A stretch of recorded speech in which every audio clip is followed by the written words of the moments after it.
Di episode sebelumnya, berkat teknik teleportasi dari Jian, akhirnya kelompok Feng Zunze pun berhasil meloloskan diri dari kekangan para ahli sekte jiwa, termasuk Tianjun hitam dan putih.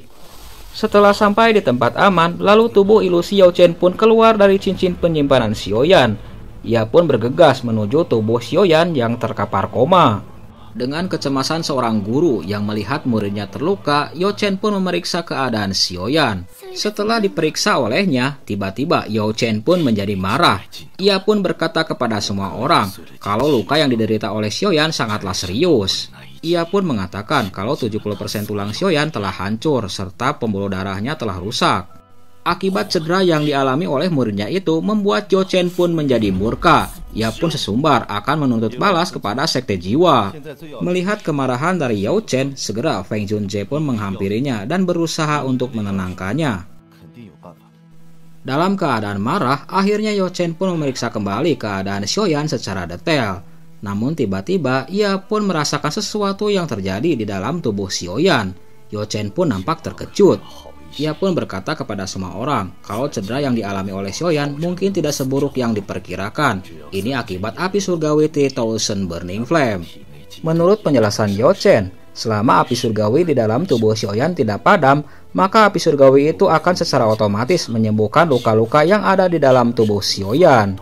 Namun Yao Chen pun nampak bingung karena api surgawi 3000 Burning Flame membutuhkan energi bintang yang cukup banyak. Namun di sela kebingungan Yao Chen, tiba-tiba Feng Zunze pun berkata, "Apakah kamu lupa dengan papilun bintang jatuh yang didirikan olehmu dan diriku?" ucapnya. Lalu Feng Zunze pun menjelaskan kalau dulunya papilun bintang jatuh didirikan di tempat yang dipenuhi oleh energi bintang. Itu sangat bagus dengan tubuh kondisi Xiaoyan saat ini. Namun walaupun Xiaoyan hidupnya akan terselamatkan, mungkin kultivasinya akan menurun secara drastis. Itu membuat Xiaoyan pun akan menjadi frustasi, ucap Feng Zunze. Ucapan dari Feng Zunze itu tentu saja membuat khawatir semua orang, tak terkecuali Yao Chen. Namun tiba-tiba Yao Chen pun berkata kepada Feng Zunze, "Sebaiknya Anda ke sini dan memeriksa tubuh Xiaoyan," ucap Yao Chen. Segera Feng Zunze pun memeriksa tubuh Xiaoyan. Ia pun nampak terkejut. "Apakah ini pil yin yang naga?" ucap Feng Zunze.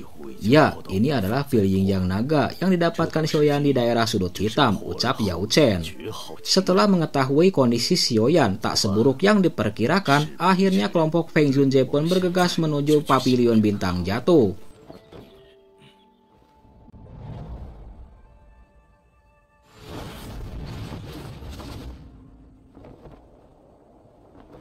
Setelah melakukan perjalanan yang cukup panjang, akhirnya kelompok Feng Zunze pun sampai di sebuah tempat.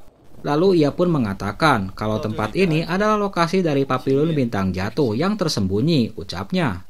Ucapan Feng Zunze ini tentu saja menarik perhatian dari semua orang. Feng Zunze pun mengatakan kalau lokasi papilun bintang jatuh dilindungi oleh sebuah formasi yang sangat kuat.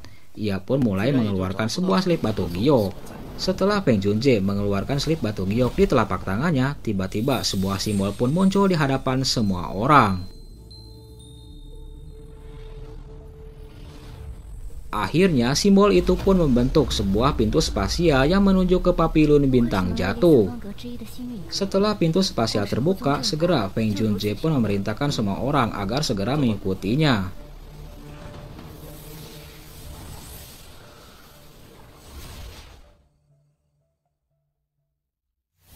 Selama beberapa saat, sebuah retakan spasial pun muncul di alam bintang. Tiba-tiba beberapa sosok pun muncul, yaitu kelompok Feng Zunze. Setelah memasuki wilayah papilun bintang jatuh, di belakang Feng Zunze, kelompok dokter peri kecil pun semuanya nampak kaget. Sementara itu di samping Feng Zunze, nampak Yao Chen pun bernostalgia dengan tempat ini. "Cukup lama aku tidak kembali ke tempat ini. Ternyata tempat ini telah dirawat olehmu," ucap Yao Chen. "Tentu saja tempat ini semua adalah milikmu," ucap Feng Zunze. "Kamu adalah bosnya di tempat ini."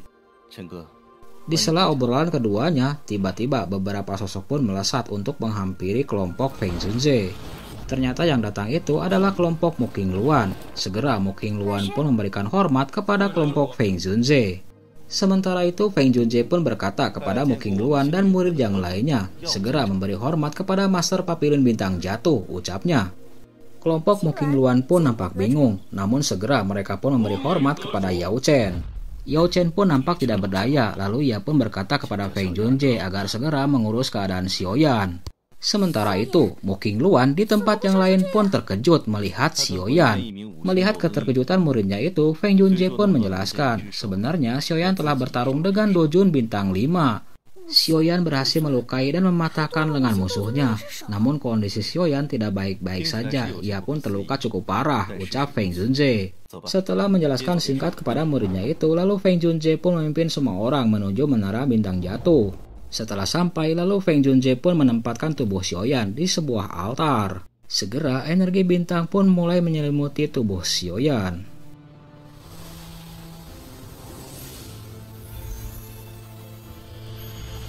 Melihat tubuh Xiaoyan yang sedang diperbaiki oleh 3000 Burning Flame, segera Feng Junzhe pun kembali ke kelompok Yao Chen. Semua orang pun nampak kaget dengan kemunculan avatar dari 3000 Burning Flame yang ada di sekitar tubuh Xiaoyan. Api surgawi itu berusaha untuk menyembuhkan keadaan Xiaoyan yang terluka cukup parah. Di samping Yao Chen, Feng Junzhe pun berkata, inilah kesempatan Xiaoyan untuk menembus cangkangnya. Apa mungkin dia akan berhasil menembus tingkat Dojun, ucapnya. Ucapan dari Feng Junzhe itu tentu saja membuat senang dokter peri kecil Jian dan Tianhuo Zunze. Sementara itu, Xiongzhan pun di sisi yang lain bernajar kepada Xiaoyan. Jika Xiaoyan cepat sembuh, maka dia akan berusaha untuk mencarikan bahan-bahan obat langka. Di sisi yang lain, dokter peri kecil pun berkata di dalam hatinya, Xiaoyan, kami semua mengkhawatirkanmu. Selang beberapa saat, Yao Chen pun berkata kepada semua orang agar segera meninggalkan tempat itu. Ia akan berusaha untuk mengobati luka Xiaoyan. Yao Chen pun berkata kepada semua orang agar berhati-hati kepada ahli sekte jiwa. Segera semua orang pun bergegas untuk meninggalkan Yao Chen dan Xiaoyan di menara bintang jatuh. Setelah kepergian semua orang, Yao Chen pun bergegas menghampiri tubuh Xiaoyan dan berusaha untuk mengobatinya.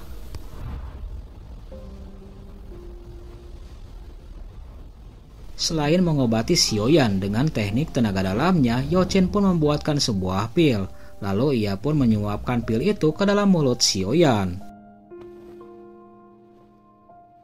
Setelah memasukkan pil ke dalam mulut Xiaoyan, lalu Yao Chen pun memeriksa keadaan tubuh Xiaoyan. Dia pun berusaha kembali untuk menyalurkan tenaga dalamnya ke dalam tubuh Xiaoyan.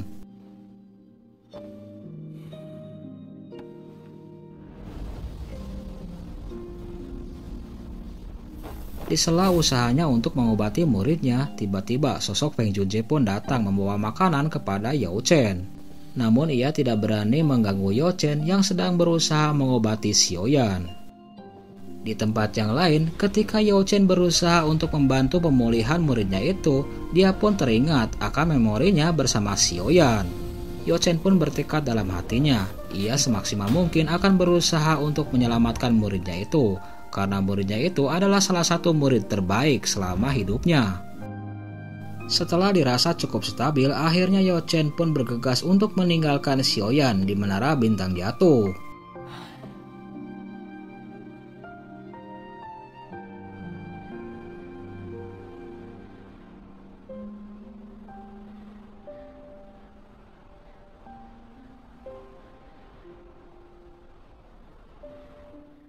Satu tahun telah berlalu sejak tragedi Xiaoyan. Nampak sosok Feng Junzhe dan Yao Chen sedang mengobrol. Mereka berdua mengobrolkan tentang keadaan Xiaoyan yang tidak bangun-bangun selama 1 tahun lebih. Namun di sela obrolan keduanya, tiba-tiba sosok Muking Luan pun datang menghampiri keduanya. Muking Luan pun mengatakan kalau dirinya mempunyai sebuah informasi penting yang harus disampaikan. Ini adalah sebuah informasi tentang reruntuhan Doseng, serta keberadaan dari buah bayi jiwa, ucapnya. Mendengar informasi yang diberikan oleh Muking Luan tentang buah bayi jiwa membuat Feng Junzhe pun merasa senang, karena buah itu dapat menyembuhkan roh jiwa dari Yao Chen. Namun di sisi yang lain, Yao Chen pun nampak acuh tak acuh tentang informasi dari buah bayi jiwa. Ia hanya peduli tentang keselamatan muridnya. Lalu Xin pun beralih ke sebuah tempat, yaitu alam Gu. Nampak sosok Sun Er sedang menunggu Ling Tua. Ia meminta sejumlah informasi mengenai Xiaoyan kepada Ling Tua. Sun Er pun mengatakan kalau dirinya merasa tidak enak dengan keadaan Xiaoyan, apakah Xiaoyan dalam keadaan baik-baik saja atau tidak. Sementara itu di belakang Sun Er, sosok sesepuh Ling pun berusaha untuk menenangkan Sun Er. Ia pun berkata kalau Xiaoyan akan baik-baik saja.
Satu tahun telah berlalu dan luka-luka di dalam tubuh Xiaoyan pun telah membaik sepenuhnya. Tiba-tiba di dalam menara bintang jatuh, sosok Xiaoyan pun dikelilingi oleh sebuah energi yang sangat kuat. Tiba-tiba tubuh Xiaoyan pun melayang di ruangan itu. Ternyata selama ini Xiaoyan bersiap untuk menerobos ranah tingkat Dojun. Segera fluktuasi energi yang sangat kuat pun menyebar di sekitaran menara bintang jatuh.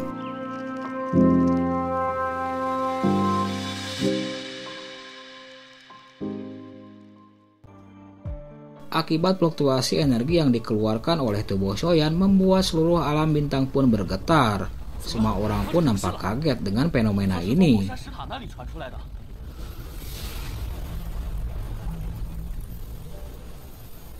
Sementara itu di ruangan menara bintang jatuh, tubuh Xiaoyan pun dikelilingi oleh sebuah energi padat. Segera energi yang padat itu pun meluap dan menyebar ke segala arah. Tentu saja kejadian itu pun membuat kaget semua orang, tak terkecuali dokter peri kecil, Feng Junze dan Yao Chen.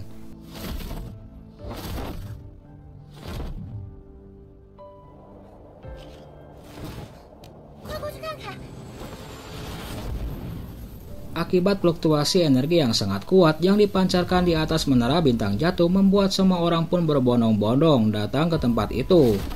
Melihat fenomena itu, Yao Chen pun nampak bahagia. Akhirnya penantiannya selama 1 tahun ini akan segera terwujudkan. Ia akan melihat lagi muridnya itu.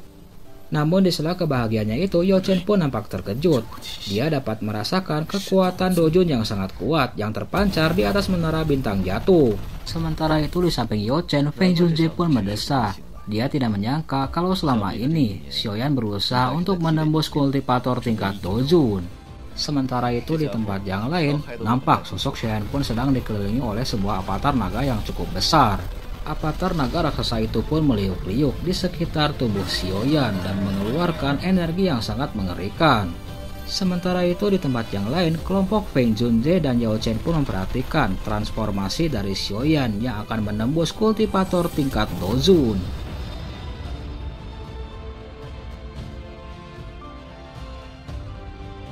Selang beberapa saat, akhirnya Xiaoyan pun berhasil menembus Dojun bintang 1 untuk pertama kalinya. Segera tubuh Xiaoyan pun dikelilingi oleh aura yang sangat kuat yang menyebar ke segala arah. Ini adalah kekuatan bintang 1 Dojun tahap awal.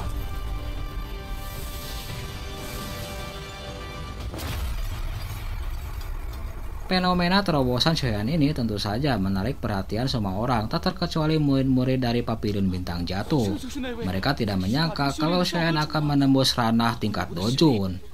Sementara itu di menara bintang jatuh, akhirnya Xiaoyan pun dapat merasakan ranah tingkat bintang Dojun 1. Setelah berhasil meningkatkan kultivasinya, Xiaoyan pun melihat sosok Yao Chen dan Feng Junze yang ada di hadapannya. Xiaoyan pun nampak senang dengan kemunculan gurunya itu. Melihat Yo Chen ada di hadapannya, segera Shen pun melesat dan menghampirinya. Dia pun merangkul gurunya itu. Melihat Yo Chen di hadapannya membuat Shen pun nampak bahagia. Entah berapa lama ia telah menunggu kehadiran gurunya itu. Di samping Yo Chen, Feng Junzhe pun berkata kalau selama ini Yo Chen lah yang telah merawat Xiaoyan, ucapnya. Mendengar cerita dari Feng Junzhe, segera Shen pun menjadi iba, lalu dia pun menangkupkan kedua tangannya ke arah Yo Chen dan berterima kasih sepenuhnya. Melihat apa yang dilakukan muridnya itu, Yo Chen pun berusaha untuk membangunkan muridnya itu, lalu ia pun berkata, semua orang sangat memperhatikan dirimu. Tiba-tiba beberapa sosok pun muncul di hadapan Xiaoyan, dokter peri kecil, Tian Huo Junze, dan Jian. Sontak saja kemunculan Jian, dokter peri kecil, dan Tian Huo Junze membuat haru Xiaoyan. Ia pun lalu berterima kasih kepada semua orang. Sementara itu di samping dokter peri kecil, Jian pun bergegas menghampiri Xiaoyan. Ia pun ingin dibuatkan pil oleh Xiaoyan. Selang beberapa saat, akhirnya Feng Junzhe pun berkata kepada Xiaoyan, selama kamu retret di Menara Bintang Jatuh, terjadi perubahan signifikan di dataran tengah. Juga sejumlah informasi tentang reruntuhan Doseng dan buah bayi jiwa. Buah bayi jiwa ini sangat bermanfaat bagi gurumu, ucap Feng Junzhe. Ia pun menjelaskan khasiat dari buah bayi jiwa ini untuk menambahkan ki spiritual dalam tubuh Yo Chen. Yo Chen yang ditangkap oleh sekte jiwa telah dikuras energi ki-nya selama ini, ucap Feng Junzhe. Mendengar penjelasan dari Feng Junzhe membuat Shen pun menjadi murka kepada sekte jiwa. Ia pun bertekad akan menghancurkan sekte itu sampai musnah. Lalu Shen pun bertanya kepada Feng Junzhe bagaimana caranya menyembuhkan ki spiritual pada gurunya itu. Tentu saja Feng Junzhe pun menjawab dengan buah bayi jiwa yang harus didapatkan oleh Xiaoyan dari reruntuhan Doseng, ucapnya. Setelah mendengar penjelasan dari Feng Junzhe tentang buah bayi jiwa yang bisa menyelamatkan ki spiritual gurunya itu, Shen pun bertekad untuk mendapatkannya. Lalu Shen pun beralih ke sebuah bahtera yang ditunggangi oleh para ahli sekte jiwa. Menyebarnya informasi tentang kemunculan reruntuhan Doseng menarik beberapa paksi yang akan datang ke tempat itu, tak terkecuali dari ahli sekte jiwa. Untuk mendapatkan warisan Doseng itu, segera ketua sekte jiwa pun memerintahkan hantu tua Taixing untuk segera bergegas ke tempat itu. Sementara itu di atas bahtera yang ditumpangi oleh hantu tua Taixing, dia pun merasa jumawa akan mendapatkan harta warisan Doseng itu. Namun di sela perjalanannya itu, hantu tua Taixing pun memperhatikan lengan kirinya yang telah hilang oleh Xiaoyan. Dia pun menaruh dendam kepada Xiaoyan yang telah melukainya.